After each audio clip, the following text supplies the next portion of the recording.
Good morning সকলকে, সুপ্রভাত। একটা টোটো নিয়ে বেরিয়ে পড়লাম জয় জগন্নাথ, জগন্নাথ দেবের দর্শনে। এখন সকাল 8:30। হোটেল থেকে স্নান সেরে জগন্নাথ দেবকে দর্শন করে 2 চাকা নিয়ে আজকে বেরিয়ে পড়ব চন্দ্রভাগা আর কোণারকের উদ্দেশ্যে। হোটেল থেকে টোটো ভাড়া পড়ল মন্দির পর্যন্ত আমাদের 100 টাকা দুজনের। দক্ষিণ দুয়ার দিয়ে প্রবেশ করে জগন্নাথ দেবের দর্শন নিয়ে চলে গেলাম 100 টাকা আবার ভাড়া দিয়ে টোটো করে সমুদ্রের পাড়ে।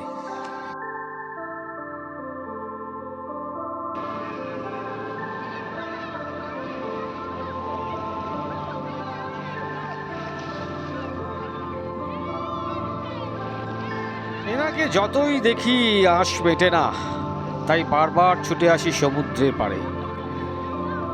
এত মানুষ কেন জলে ঝাপাঝাপি করে?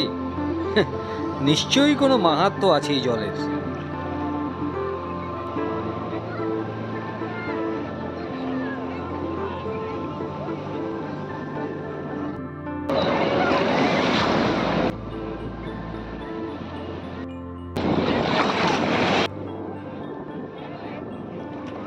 সমুদ্রে খানিকক্ষণ জলকেলি করে এবার চললাম চন্দ্রভাগা আর কোণারকের উদ্দেশ্যে। গাড়ি এসে গেছে, রওনা দেবো এবারে।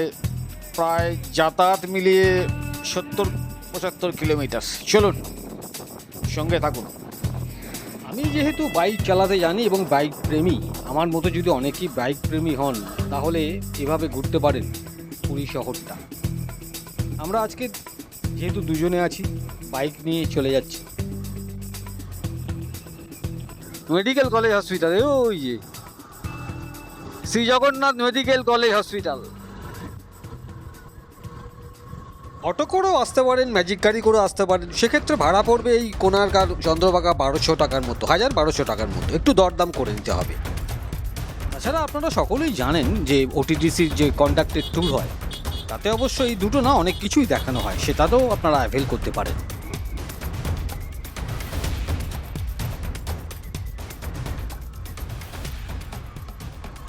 তোসালি সেন্ট, এক ঘর 5 স্টার রিসর্ট।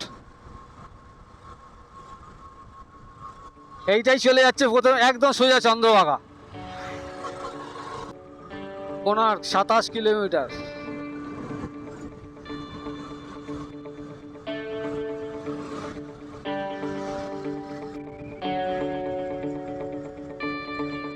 যে রাস্তা দিয়ে যাচ্ছি না, বিশ্বাস করুন, পেছনে আমার বন্ধু গণেশ বলছে একটু আস্তে চালা। এই রাস্তায় কি আস্তে চালানো যায়? সত্যি বলুন তো, আমি বেশি জোর চালাইনি, সিরিয়াসলি বিশ্বাস করুন। 65-70-এ চালাচ্ছি, তাতেই বলছে আস্তে চালা। আরে আস্তে চালালে পেছন থেকে ধাক্কা মেরে দেবে। যে ওয়াটার পার্ক, আচ্ছা, বাহ, জঙ্গল গান। আমার অনেক দিনের ইচ্ছে ছিল বাইক নিয়ে পুরো পুরী শহরটাকে ঘুরে দেখা, এবারে তাই করছি। পেয়ে গেছি আমার সঙ্গী পি গণেশকে।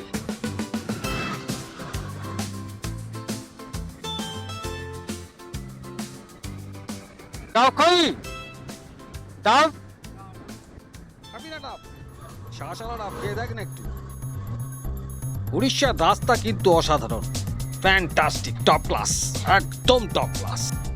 আপনারা অনেকেই আমার ভিডিও দেখছেন কিন্তু লাইক শেয়ার সাবস্ক্রাইব করছেন না। প্লিজ একটু সাবস্ক্রাইব করে দিন, লাইক করুন, শেয়ার করুন। অনেক পরিশ্রম করে, অনেক টাকা খরচা করে আপনাদের জন্য এই ভিডিওগুলো তৈরি করি।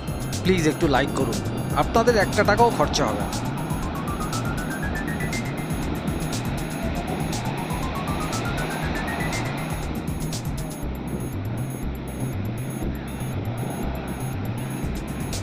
চলে এলাম চন্দ্রভাগা বিচ। এই হচ্ছে চন্দ্রভাগা বিচ। এখান থেকে যাব কোণারক টেম্পল।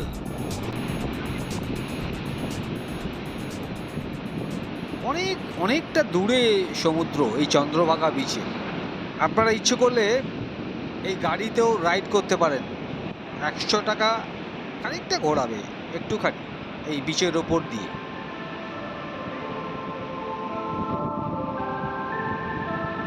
প্রচণ্ড রোদের তেজ, খানিকক্ষণ সময় কাটিয়ে চলে গেলাম লাঞ্চ করতে। এই হচ্ছে আজকে আমাদের লাঞ্চ। মিক্সড ভেজিটেবল, পনির, তার সঙ্গে ডিমের অমলেট, রুটি। ইচ্ছে করেই ভাত খাইনি, কারণ গাড়ি চালাবো, ভাত খেলে একটু ঝিমুনি আসে, তাই আর ভাত খেলাম না। রুটি, মিক্সড ভেজিটেবল আর পনির দিয়ে সেরে ফেললাম আজকের লাঞ্চটা। সঙ্গে অবশ্য স্যালাড মানে পেঁয়াজ ছিল। লাঞ্চ করে আমরা যাব হচ্ছে কোনারক সান টেম্পলের দিকে। সঙ্গে থাকবেন, দেখতে থাকবেন চলো যাই বেড়াতে ইউটিউব চ্যানেলটি।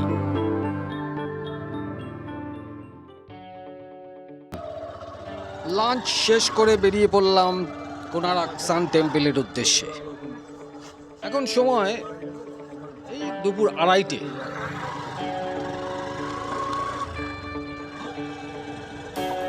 ও দেখুন রাস্তাটা,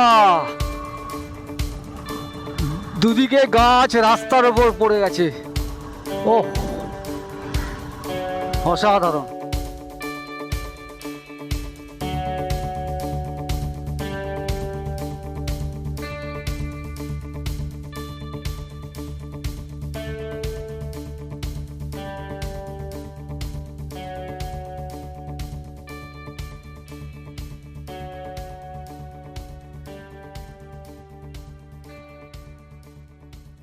কোনারক সান টেম্পল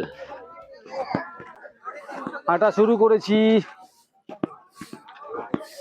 কোনারক সান টেম্পল। টিকিট কাউন্টারটা কোথায়? টিকিট কাউন্টার ভেতরে? না না,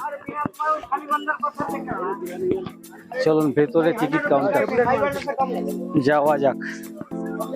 নো,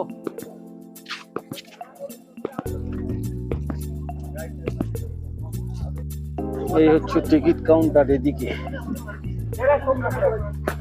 40 টাকা টিকিট, আমি জানি 40 টাকা।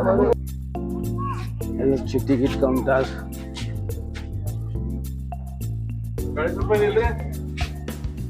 40 টাকাই আছে, ₹40। কত করে টিকিট? আজ কত এই হচ্ছে টিকিট, 40 টাকা। চলুন এবার যাওয়া যাক। 1255 খ্রিস্টাব্দে প্রথম নরসিংহদেব কোনারকের এই মন্দিরটি নির্মাণ করেন। তিনি ছিলেন পূর্ব গঙ্গ রাজবংশের সন্তান। মূলত কালো গ্রানাইট ও লাল বেলে পাথরে এই মন্দির নির্মাণ করেন রাজা নরসিংহদেব। এর মোট 3টি কাঠামো ছিল। কালা পাহাড়ের আক্রমণে 2টি কাঠামো সম্পূর্ণ ভেঙে পড়ে। আজও ভোরের সূর্যোদয়ের প্রথম আলো মন্দিরের প্রাঙ্গণে এসে পড়ে। মন্দিরটি একটি বিশাল রথের আকৃতিতে তৈরি করা হয়েছে। কাঠামোর একটি প্রধান অংশ এখন ধ্বংসাবশেষ। ভারতের 7টি বিস্ময়ের বিভিন্ন তালিকাতে রয়েছে এই মন্দিরটি। এই মন্দিরটি পুরী থেকে 35 কিলোমিটার এবং ভুবনেশ্বর থেকে 65 কিলোমিটার দূরে অবস্থিত। এই মন্দিরের চূড়ায় ছিল 52 টন ওজনের একটি বিশাল চুম্বক, যা সমুদ্রে চলাচলকারী জাহাজকেও টেনে নিতে পারত। চুম্বকের সেই মারণ আকর্ষণ কাটিয়ে পুরীর সমুদ্রে জাহাজ চালাতে পারতেন না কোনো নাবিক। বিশেষজ্ঞদের অনুমান, মন্দির ধ্বংসের সময় চূড়ায় থাকা অতিকায় ওই চুম্বকটিকে সরানোর নির্দেশ দেন সেনাপতি কালাপাহাড়। এর জেরে ভারসাম্য নষ্ট হয় মন্দিরের, ফলে ধীরে ধীরে ভেঙে পড়ে গোটা মন্দিরটি। 12 জোড়া বিশাল চাকার ওপর পুরো এই মন্দিরটি নির্মিত। 24 চাকা মানে 24 পক্ষ। চাকার কারুকার্য দর্শকদের একটি প্রধান আকর্ষণ। প্রতিটি চাকা একটি সূর্য ঘড়ি। চাকার ভেতর ওই দাঁড়গুলো, ওগুলো হচ্ছে সময়ের কাঁটা। 8টি দান মানে অষ্টপ্রহর। মন্দিরের প্রবেশ পথেই রয়েছে বিশাল 2টি সিংহের মূর্তি, যারা লড়াই করছে 2টি রণহস্তির সঙ্গে। অনেক ইতিহাস আছে কোনারক মন্দির, যা বলতে গেলে রাত কাবার হয়ে যাবে। ভিডিওটি ভালো লাগলে অতি অবশ্যই লাইক, শেয়ার এবং সাবস্ক্রাইব করবেন, এটা অনুরোধ আপনাদের কাছে। কোনার্ক মন্দির দর্শন করে এখন এলাম গুন্ডিচা মন্দিরে, কিন্তু এটা বছরের ওই 9 দিনই খোলা থাকে। যখন জগন্নাথদেব এখানে আসেন, বাকি দিন বন্ধ থাকে। তাই বাইরে থেকেই দর্শন করতে হলো গুন্ডিচা মন্দিরকে।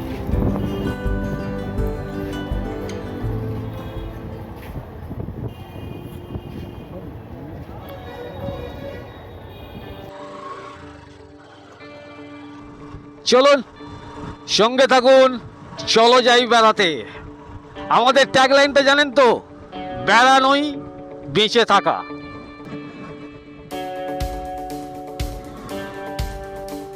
চলো যাই, চলে যাই দূর বহুদূর। আহা কি রাস্তা, বিন্দাস।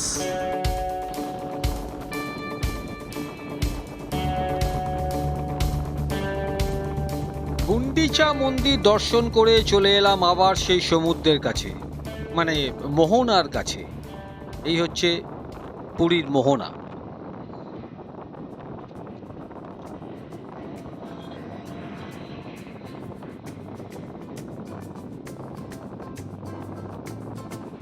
প্রচুর কাজ হচ্ছে।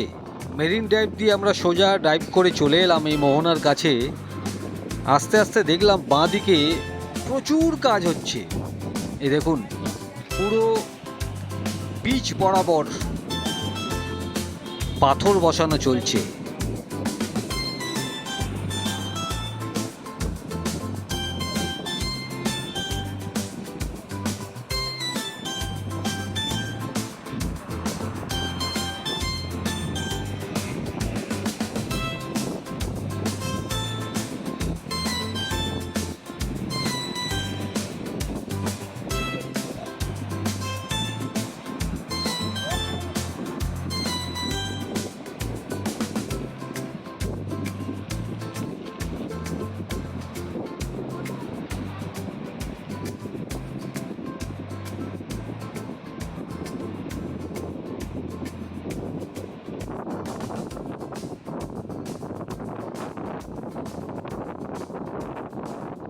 এই গোধূলি বেলায় সমুদ্রের রূপ কি মায়াবী, কি অপূর্ব, কি অসাধারণ, ফ্যান্টাস্টিক, টপ ক্লাস, একদম টপ ক্লাস।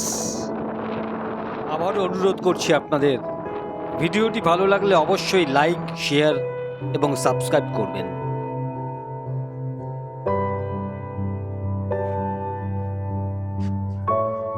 সন্ধে নামতেই চলে এলাম আবার সেই পুরীর মন্দিরে। পুরীতে এলে তো জগন্নাথ মন্দির আর সমুদ্র, এগুলো মিস করা যায় না। যতবার খুশি দেখো। রেনোভেশনের পর পুরীর মন্দিরে আমি এই প্রথম এলাম। সত্যি ভোল বদলে দিয়েছে পুরীর মন্দিরের। অপূর্ব অপূর্ব লাগছে দেখতে। এখন দিনের বেলা তো দেখেছি, এখন ইচ্ছে করে রাতে এলাম এই প্রাকৃতিক সৌন্দর্যকে উপভোগ করার জন্য। প্রচুর বসার জায়গা আছে, পর্যাপ্ত পানীয় জলের ব্যবস্থা পর্যন্ত আছে। এবং সব থেকে বড় কথা, আগে আমরা রাস্তা দিয়ে মন্দিরটা পুরো ঘুরতে হতো, এখন মন্দিরের ভেতরে ঢুকে পুরো মন্দিরটা পরিক্রমা করা যায়। সত্যি অসাধারণ, অপূর্ব লাগলো এই পুরীর নতুন মন্দিরটিকে। দক্ষিণ দুয়ার দিয়ে ঢুকে পুরো মন্দিরটা পরিক্রমা করে এখন এগিয়ে যাচ্ছি সিংহ দুয়ারের দিকে। দূর থেকে লক্ষ্য করলাম 3টে রথ দাঁড়িয়ে আছে। কিছুদিন আগেই রথযাত্রা উৎসব এখানে হয়ে গেল। এই রথগুলো দাঁড়িয়ে আছে তার কারণ এই রথের কাঠগুলোকে জ্বালানি হিসেবে ব্যবহার করা হয় ঠাকুরের ভোগের জন্য। নিশ্চয়ই লক্ষ্য করতে পাচ্ছেন অনেক কাঠ খুলে ফেলা হয়েছে। আস্তে আস্তে আস্তে আস্তে সব কাঠগুলোকে খুলে ফেলা হবে।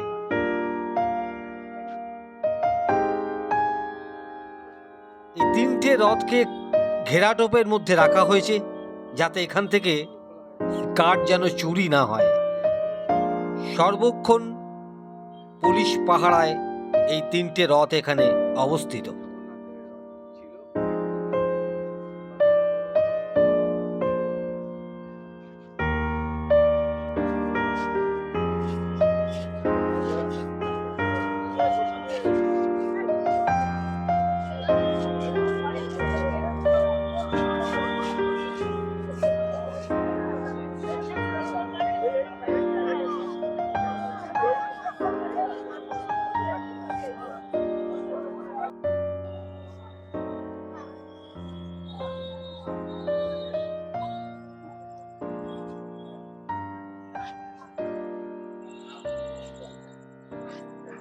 আবারও জগন্নাথ দেবকে বাইরে থেকে প্রণাম জানিয়ে এবার হোটেলে চলে যাচ্ছি, ডিনার করে শুয়ে পড়ব।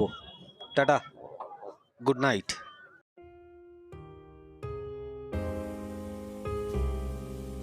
সুপ্রভাত, সুপ্রভাত সকলকে। আজকে বেরিয়ে যাব সকাল 10:30, 10:25 ট্রেন, ধৌলি ধরে আজকে ফিরে যাচ্ছি কলকাতা। তার আগে চলে এলাম শঙ্করাচার্য মন্দিরে। আমরা যে হোটেলে ছিলাম তার খুব কাছেই এই শঙ্করাচার্য মন্দির, তাই একবার দর্শন করে গেলাম এই মন্দিরটি। চলুন আমার সঙ্গে, আপনারাও একটু দর্শন করে নিন। যদিও এই বিগ্রহের ছবি তোলা নিষেধ, তাই দূর থেকেই আমি একটু ছবি তোলার চেষ্টা করেছিলাম, সেটুকু আপনাদের সঙ্গে শেয়ার করি। আপনাদের কাছে আরজি, একটা লাইক, একটু বন্ধুদের শেয়ার, একটা সাবস্ক্রাইব। আপনাদের সাবস্ক্রিপশন আমার ইন্সপিরেশন। আপনারা পাশে থাকলে আমি আরও ভিডিও করার এনার্জি পাবো।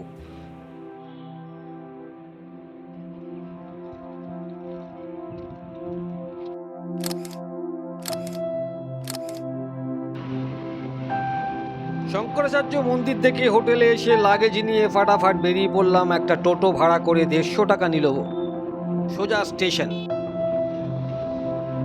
বিদায়, বিদায় পুরী, আবার আসবো ফিরে।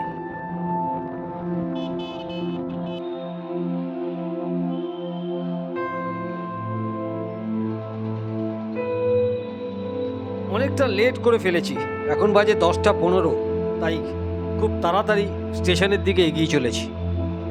ধৌলি এক্সপ্রেস দিয়েছে, বোর্ডে দেখাচ্ছে 1 নম্বর প্ল্যাটফর্ম। বাবা, অনেকটা হাঁটতে হবে, চলুন এগোনো যাক।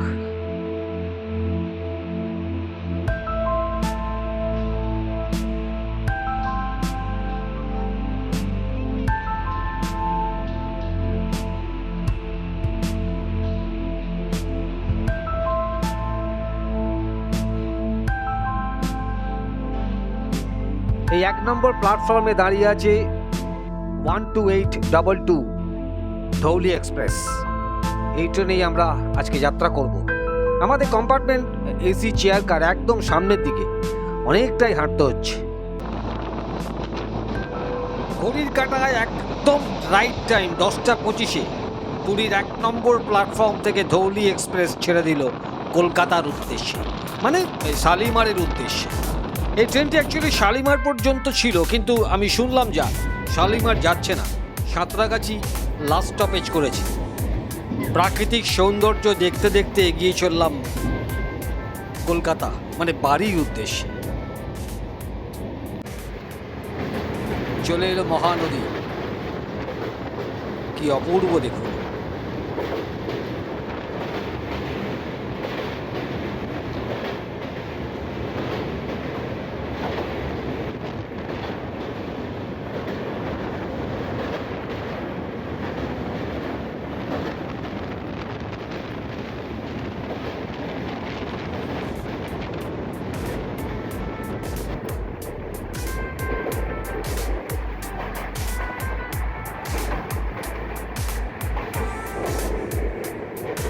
আজকের ভিডিও এখানেই শেষ করছি। আগামী দিনে আরও নতুন ভিডিও নিয়ে আপনাদের সামনে আসব। আবারও এক কথা, প্লিজ একটু লাইক, শেয়ার, সাবস্ক্রাইব করে দেবেন। সকলে ভালো থাকবেন, সুস্থ থাকবেন, আনন্দে থাকবেন, আর অবশ্যই ঘুরে বেড়াবেন।